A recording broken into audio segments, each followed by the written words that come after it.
Now there is a new curse on the racetrack. He missed his judgment by literally just an inch and a half. And the harsh comments were mainly from Indian. There's going to be a lot of disgruntled drivers. So my top 3. Sort of sad. I was going to share it with you, and I was like, let me save it for the pod. Welcome back to episode 3. Can you believe we're on episode 3? I can't believe we're doing this. Let's not get into episode 2 and 3. Yeah, we recorded our first episode a week back. Yeah. And now we're on episode So 3, which is crazy. Guess what I did just before we started recording this? So wild on. What were you doing though? Okay, it's related to F1. Does that help? I don't know, research maybe? Okay, let me. Were you doing Charles Leclerc ka puja maybe in that, you know? Oh my god. No, that I'll do on Friday, Saturday. No. Okay, one more clue. F1 and Brad Pitt. You were watching the trailer for the F1 movie. The trailer is definitely better than that little teaser they had given us. And quite exciting. I quite liked it. What about you? I honestly feel like my major takeaway from it is it looks great. And it's going to do wonders for how we watch the sport now. Because, one of the things that I found out when they were still filming it is, the Apex car that they've created, this beautiful black car that they've made. It looks so sexy. But the thing is that car has a spot for 7 different cameras that aren't usually on F1 cars. What? It's been rigged very well. Wow. So it's given them so many different angles that I'm pretty sure the FIA can actually include 2 of them. A few of them, yeah. The movie looks shot really well. So there's one which is really cool, is looking into the driver rather than looking out. So you're seeing him react in real time to whatever is going on, and you can literally see his expression change. Like you can see the grunts on their eyes change. It is so good. That would be really cool, because that's my one complaint while watching. That while they have really cool helmets, I don't want to just see the helmet, right? I want to see them. When you first get into the sport as a rookie, it's quite tough, like knowing who is who, because at that point you don't know the numbers, you don't know the helmets, so you're just like, what's going on? So if I could see faces, if there was some camera angle, like you said, to show that, I think it would do wonders for the sport. Definitely. And it would help like people get into the sport quicker than it does already. I definitely liked it. There's obviously a lot of historics and drama that is not really in the sport, but it's a film at the end of the day. They've dramatized it, and they have the GOAT as an EP on it, who's helped write the story and make sure that they stay true to the sport. Okay. Yeah, Lewis was part of the entire writing process. Part of the writing? He's a producer on the film. He was part of the writing process to make sure that they don't screw up the technicals. That I did not know. Yeah. Wow, no wonder they had like so much access to the racetrack, and they were everywhere. Yeah, they did it in complete tandem with the FIA and with Lewis helping them all throughout the process. So like there was actually a conversation, a very short interview with Brad Pitt, where he talks about the importance of having Lewis with them while they were filming every race. Because there were a lot of times where they would have to rewrite on the spot, talking about how like they've screwed up. They wanted to like dramatize failing a strategy, but at the end of the day they were getting it too dramatized. So he's like, no, you can't have that. People aren't going to believe it. So let's bring it down a little bit. Have they watched the Ferrari radios? I think this is before Hamilton got into Ferrari, so I don't think he was prepared to say anything else. He must have heard Leclerc's radios over the years, like pit. Those are iconic. So fair. Not to mention the new gold that got added last week. Beautiful. We've spoken about that in our episode 2. We will not rehash it, but let's hope the Ferrari engineers don't provide us better drama than the movie will. I pray.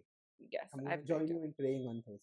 And like the show Drive to Survive has done so much for the sport in like bringing it to a global audience, as well as I think it has gotten the sport a lot of American audience, which it didn't previously have because I feel like it's very Europe and UK focused. I'm really hoping this movie does bigger and better things because there's Brad Pitt. Sure, yeah. You've got a name actor. You've got something that's being made by Apple, which I think is great. They really make some great stuff. So, yeah, I think it's gonna be good. That's so. And to be honest, there are very few racing based films or even F1 based films that have gone wrong in the past. You take Senna. Senna was beautifully made. Senna was great. You take Rush, which was Chris Hemsworth. It was so good, even though it was such an old story and such an old rivalry in Ferrari. It is such a good film to watch and to understand how these drivers are thinking and what's going on in their heads. It's just beautiful. My favorite car sports film is Ford versus Ferrari. I loved it. It was so impactful, so emotional. That's my only worry with this one. Like, I hope they get the emotions right, because I'm already a little bit like, who is this random driver they brought into F1? As per the storyline, it seemed like Brad Pitt is just like, picked up from somewhere and given a super license. Yeah, and I'm just like, so what about F3, F2, karting? Yeah, so I'm guessing, like, rather than just picked up from somewhere, maybe he's like a Danny scene, been put away and now been brought back for his glory days. That would be great. I hope it inspires Danny on that scene. Should watch the film and be like, yes, I'm a comeback. I'm a comeback. Yeah, that would be great. So how have the few days been since Melbourne? Have you been seeing all the memes? I have actually. Means apart, I think majority of them are, of course, I am underwater. It's so funny. There's like I have seen at least 5-6 different formats of saying the same thing, where it's just Charles half underwater trying to drive. Just how you guys even coming up with this stuff? Whether Charles wins the champion, like the championship ever or not, he will win the meme championship. For sure. Although, side note, like a little known fact that came up after Melbourne, he had the fastest start off the start line. 2.32 seconds. That was the fastest acceleration point that anyone had. Makes sense, because if you do go to see, he did come up 2 places right off then and there, lap, and then it all went to shits. That's Ferrari. So, and he also had the fastest pit stop. Yeah. Okay, so not all hope is lost. It reminds me of this really funny piece of news I saw. Right. So the curse of Monaco. Everyone's spoken about it 100 times, and how Charles broke the curse of Monaco. Now there is a new curse on the racetrack. Really? It's called the curse of Melbourne. Where no Aussie driver ends up winning at home? No. Okay. Charles Leclerc won the race in 2022. Right, and he crashed. Crashed in 2023. Yeah, okay, Max Verstappen won in 2023. Crashed in 24. Yeah. Do you see where I'm going? Do you see where I'm going? 24. Lando's gonna be spinning out of control. Yep, because 24 Sainz won the race. 25, first lap, he's out. Oh my god. The curse of Melbourne. So wait, it's been going on since 2022 now? Yeah. Yeah, I think one more year and it's set in stone, dude. This is like ritual now. Yeah, we have to see what happens in 26 to Lando now. If he spins, guys, Lando's spins. Definitely spin out of control. It's just track record. We are all going to go do some puja of the track. Right? If Lando starts spinning in 26, that track is haunted, guys. All the Australians, all the Indians in Australia, please just go burn some sage, like do some aarti puja, something, man. And Monaco, there was some news about that race as well in the last few weeks. Are you talking about the 2 pit stop rule that they've implemented? Yeah. Correct. That is one big news for Monaco. The race is still a few months away, but what do you think about that? I think it's quite exciting. I think there's going to be a lot of disgruntled drivers. Like no, I actually think they're going to be happy, because last year, actually for a few years, the drivers have been complaining that Monaco is super boring. Okay, because there are no chances to overtake. Right. Whoever qualifies on the P1 wins the race. So they've all been complaining a little bit. Last year also, Verstappen passed some comment about it was a snooze fest and all that. It really got overshadowed by the fact that Leclerc won. So, like, the majority of the people, the audience was really happy. Yeah. But the drivers have been complaining about it a lot. And if you really do think about it, yeah, it is kind of boring. Like, it is very difficult to beat the first driver, whoever's P1. So maybe a 2 pit stop strategy, it could change things up. Because as we know, during pit stops, things go back. Yeah, that means because there's more hands involved now, right? Exactly. There's more people that can like burn the soup essentially. Exactly. So it is going to be a little messier for sure. But I don't know. I feel like it might just slow down the race even more to some extent. Because now they're forced to take 2 stops. So if someone is got the benefit of being in front, you have to pit. Even if I am okay with 1 pit stop, I'm still gonna have to pit, spend 25 seconds going in and out of that lane. Yeah. And that's gonna be something to really strategize for, because it's not gonna be simply done. But I like that because I feel like otherwise it's too simple. And now that Charles has won at his home race, I'm like, let's see what can happen. Okay, on that front, don't you think that it's kind of easy to beat? Whoever undercuts first on the second bump is going to be right in front of the track. Agreed, but at least it's some amount of thinking rather than just blindly driving for 54 laps. Like I just think it's something to watch. Let's see how this year goes. If it goes well, I think kudos to FIA for coming up with something to make this traditionally boring track a little bit more exciting. Street races in general, I feel like it's a love-hate relationship. Oh, I love them. Yeah. I love every street race. Yeah. I think what's your favorite street race? Do you have a favorite street race? Maybe Baku, yeah, I like Baku for some reason. Okay. Maybe because I want to go to Baku. That could be the reason why I like it. But I think it's an interesting track as well. It's a night race. I like that. Yeah. So yeah, I think Baku for me. What about you? Singapore. Singapore is good. Oh my god, that track is so gorgeous. I feel scared for the drivers though in Singapore. Exactly, it's such an exhilarating race to watch. Yeah, and have you seen how Russell crashed last year? Last year? Yeah, he was winning. Wasn't that the year before? No, that was 23. Oh, sorry. My bad. That was 23. So, in 23, do you remember how? And do you know why it happened? He missed his judgment by literally just an inch and a half. There are images of how close his tire was in the previous laps, and it was neck to neck. That's crazy. And then he missed it in the next lap when he had to go take the winning cup, and yeah, he went straight into the gap very famously. I feel scared for them also because it's so hot normally. Like they all talk about how they lose like 4 kgs driving during that race because of the water weight. Don't try that at home. Some people might be like, "Oh, nice way to lose some kgs." No, don't try that at home. So yeah, it's a very testing race for sure, and yeah, that makes it exciting because it's like emotionally challenging because you're going through so much external stimulus, and as you said, a very technical race, very difficult sense also, yeah. Which, if you could go to any race, would it be Singapore or some other race? Any race or just a street race? Any race. Any race? Oh, no, then it would not be Singapore. Actually, funnily enough, it would be Saudi, last race of the season. Oh, Abu Dhabi. Yeah.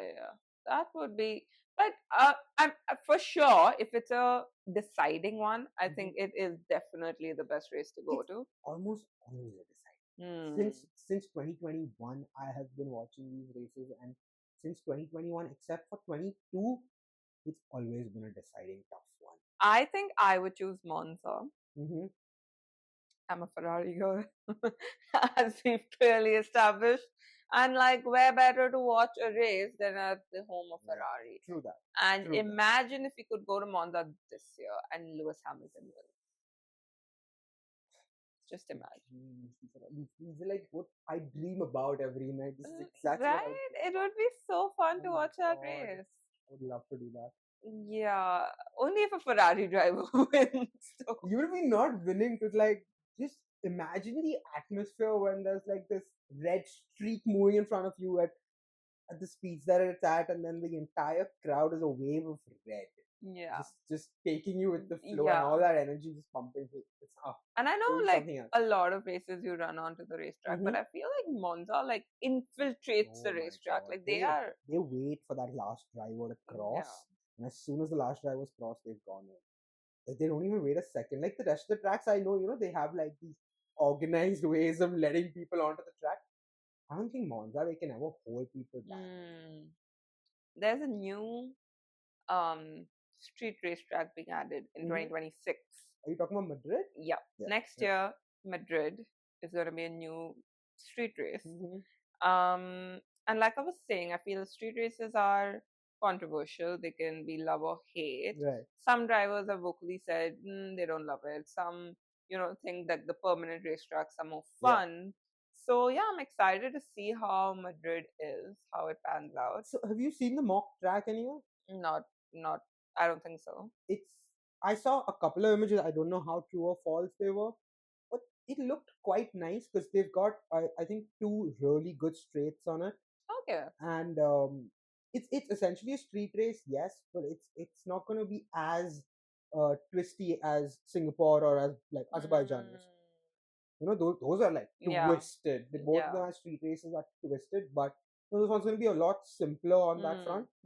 But again, I'm not too sure how the track might actually end up being with elevations and all the technical stuff that they have to account for. I think it'll be a fun one. It'll be a fun one for sure. And of course, having a new track is always helpful.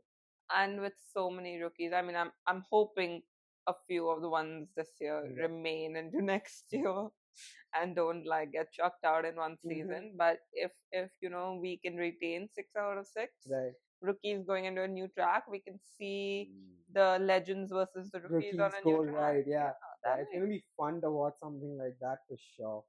On that note, I think even South Africa is supposed to get a track by 27 or 28. Wow, that would be cool. That would be really like the scenery of South Africa with a racetrack.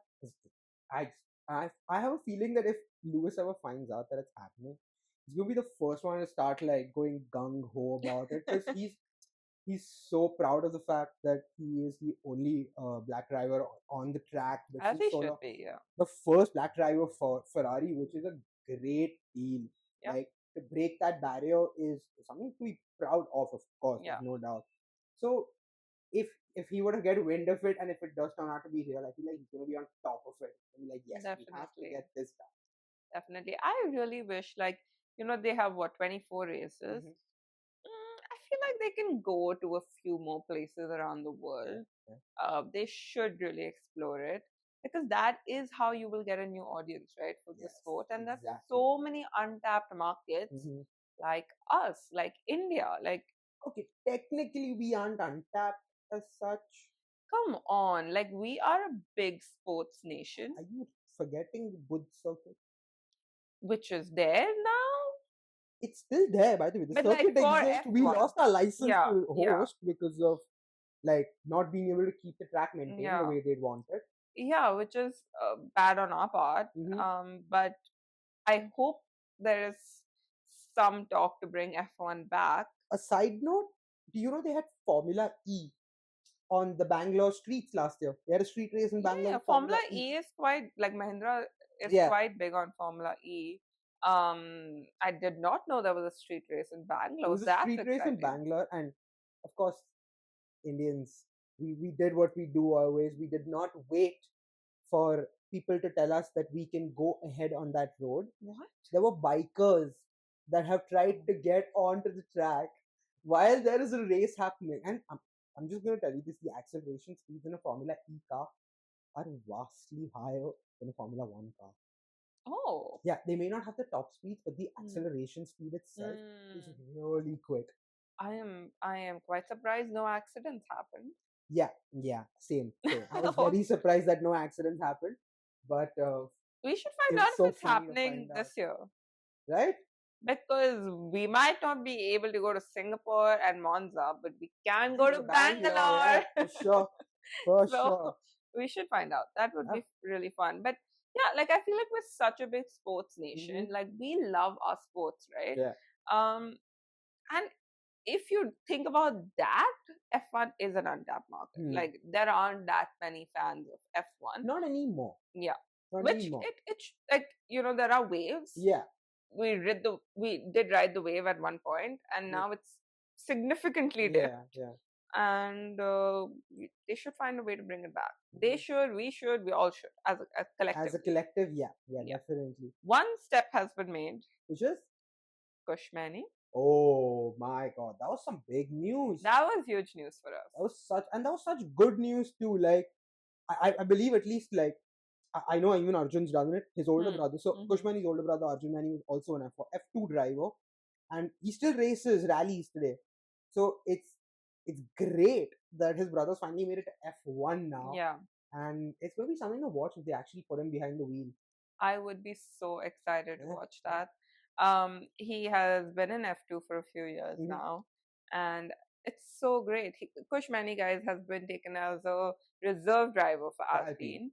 And we can only keep our fingers crossed that he, because I mean, Colapinto is also a reserve driver for Alpine. So now, what are his chances? I am not sure. I mean, they're not bad. They're not extremely bad to at least get testing or one of the free practices. Maybe they give him the card, at least get a hang and understand how much he can do on track. And that is something ideally what they use free practices for. But of course, much later in the season is that will happen. Like we saw Oli Behrman come out for Ferrari last year. You know, his first appearance was actually just a free practice on a Friday, that not even a Saturday. They gave him a Friday. They said, okay, you go out, you do your thing. Let's see how you're doing. And he, by the way, did not make it to the end. So what I remember, he did well on his second lap, but his first lap was just. We can only hope that Kushmani gets that chance. Yes, I really hope he does. Like get his just a platform to shine. Honestly, it'll be so good. The really sad thing, like that, really annoyed me was that the comment section where Kushmani's you know, the post was put out that he has been selected as a reserve driver. Comments were really harsh. Really? And the harsh comments were mainly from Indians, being like, oh, he's not really performed well in F2. Who is he to get a reserve seat? Look at his standings. There are such better drivers out there. Not all Indians, but there were few. Have super licenses? Exactly. Good question. And that forced me to see his stats a little bit. He had 5 podiums, 1 win, 1 pole. That doesn't sound that bad to me. And I'll be very honest, as much as these guys can throw hate out, Alpine's not born yesterday. They are only going to take a driver as a reserve driver if they see potential, if they see that he can be groomed to be a first team player. Correct. That's not something to be taken lightly. I mean, they have some of the best analytics in the world. Of course, they've done their job. They've done every kind of research on it. And they know what they're talking about. So I agree. I believe we should just be really happy that we're getting an Indian driver on that track. Because we need to be repped at this point, boys. Come on. I agree. That's the only way F1 will become bigger. Like, you know how they talk about British partiality towards the British drivers. I want to be partial to an Indian driver. Right? Bring him on. So yeah, let's watch. Like controversial opinion, but I want to do what Sky Sports does for Lewis to Kushmani now.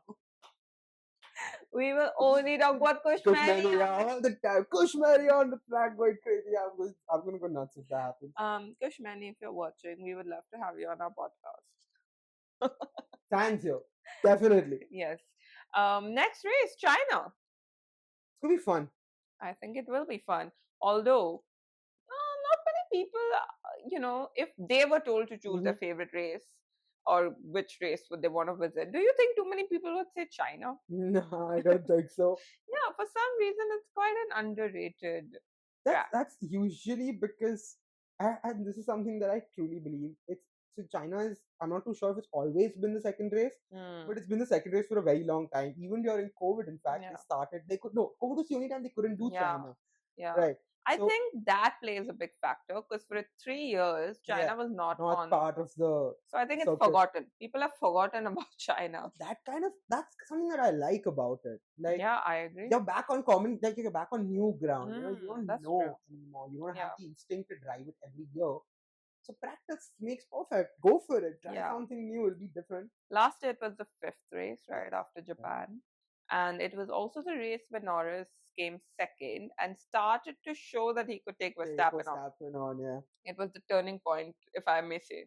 It was actually the turning point, but not just for Lando, actually for McLaren itself, I would say. They started to put points on the table after that. And wow. Yeah. They won. Yes. And this weekend's also a sprint race. I love sprints. Oh my god, I love sprints so much. There's just so epic. There's just so epic. Yeah.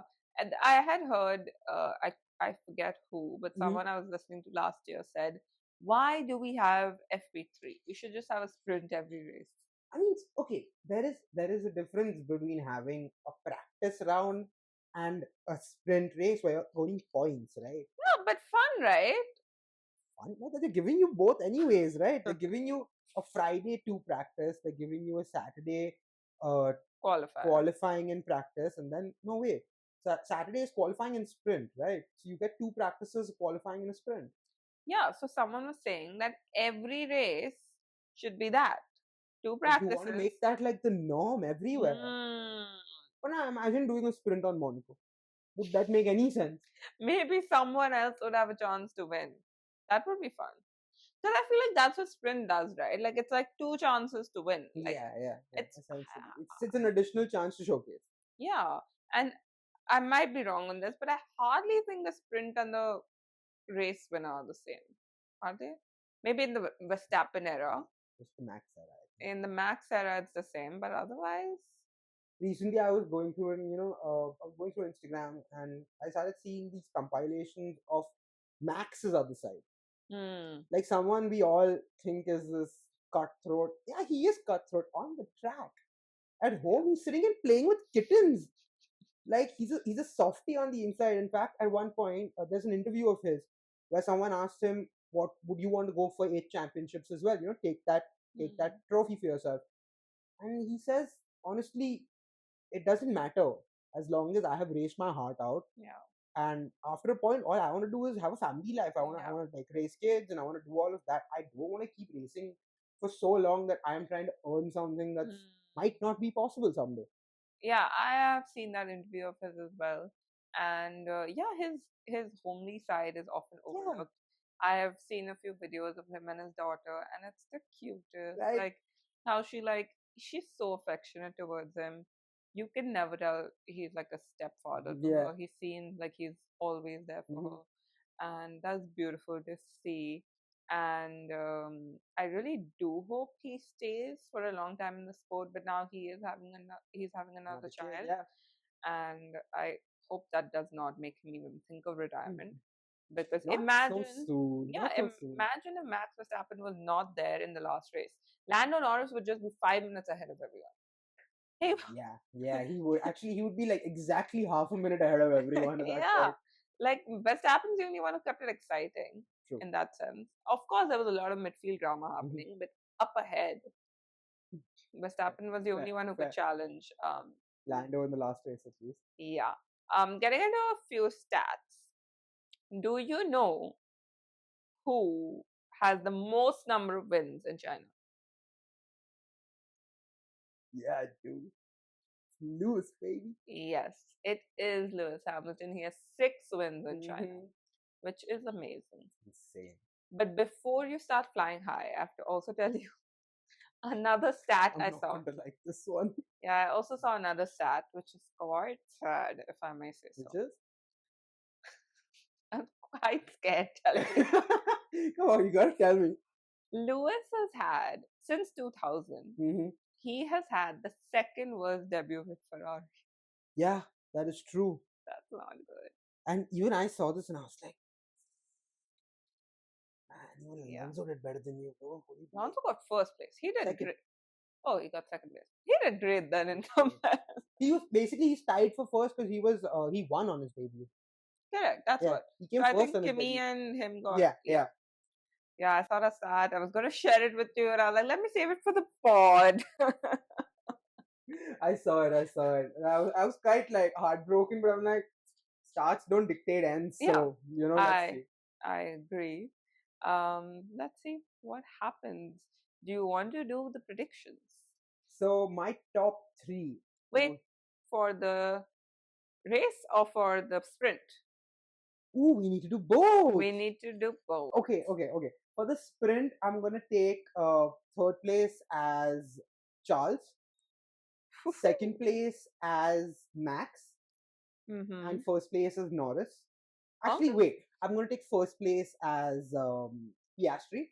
Oh my god, okay. Okay, and for the race, I'm gonna say third place as Lewis, second place as hopefully Charles, and first place as Lando. Okay, I hear you. Yeah. What's yours? Before I go into the predictions, why I think you're going to crash and burn. Ouch. Is that you have forgotten about this new rear wing issue that has been brought up. Okay. Which everyone thinks is going to affect McLaren the worst. It's actually not going to affect them way too much because they aren't completely losing the feature. It's just that the amount they're getting right now would be reduced.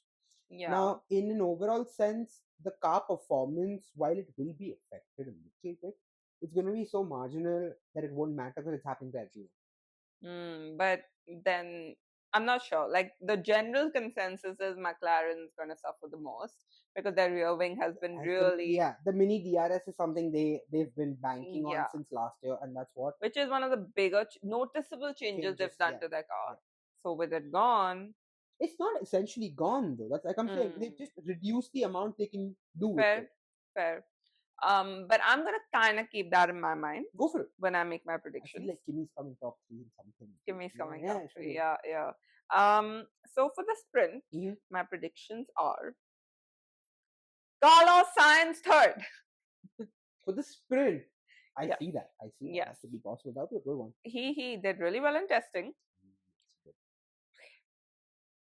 Second is Oscar Piastri. And first is Kimmy. Oh my god, you're taking Kimmy as first. I'm taking Kimmy as first. I think he has really good race pace.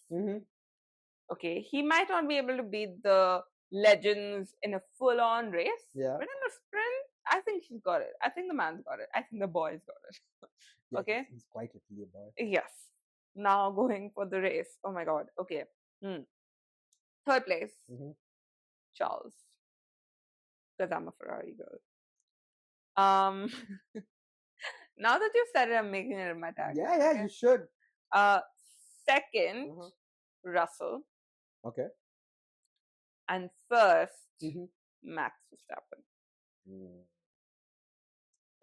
I feel that like Max is going to be butthurt that he came second. Okay, that he has lost his drivers' championship lead in like I don't know some 1,000 days or something. 1,060 something days. Exactly. He is going to be like anger sim racing this week. Okay, and he's going to come back so charged. Okay, mute your radios because that man's going to be on fire. So Max Verstappen for first. That will save yourself from the fines, honestly. They're allowed to curse on the radio, right? Yeah, thank God. You're allowed to be cursing on radio now, but to a certain limit, I'm guessing. Can't go all out crazy for it. Yeah. And you know the funny thing is, it's always Red Bull. This is a little fun stat, but it's almost always Red Bull that's getting in trouble for cursing. The junior team has 2 drivers who are foul-mouthed now. Yeah. Even the other drivers call them the most potty-mouthed people out there. So I get it. And then you have Max. You also had Checo at some point who used to go off in the middle. That's true. If no one's watched F2, Isaac Hajar is like known for his really explosive radio messages. So he I think he's very like in the nice sense. He's quite emotional that way. That's true. Even seeing his reaction to like his first spin out, he is a very emotional person, and I think that's a nice thing to have for the race. But to some extent, he's could. just 18. He's gonna get there. Yeah. I think that's like the race mentality that kind of comes in a little later. What did you think about someone coming out and saying that he should not have cried, and like that's quite Dr. Marco, what is up with you? What are you doing, man? Like, where is the humanity? Even Horner came and like had to defend Dr. Marco, saying, listen, they're just kids. Like, he had to say in an interview that at the end of the day, they're just kids. Yeah. And I get it. Like, come on, you can't be so harsh, man. For the sake of all the rookies, I hope China, I don't think there's any chance of rain, so that's fine. I hope no one has any freak accidents and everyone can show that they've earned their place, because all the haters doubting all these rookies, you gotta go gentle on them, okay? The first race, yeah. I mean, it's gonna be different this time. It's gonna be a lot of hungry freaking drivers waiting for a win and for points.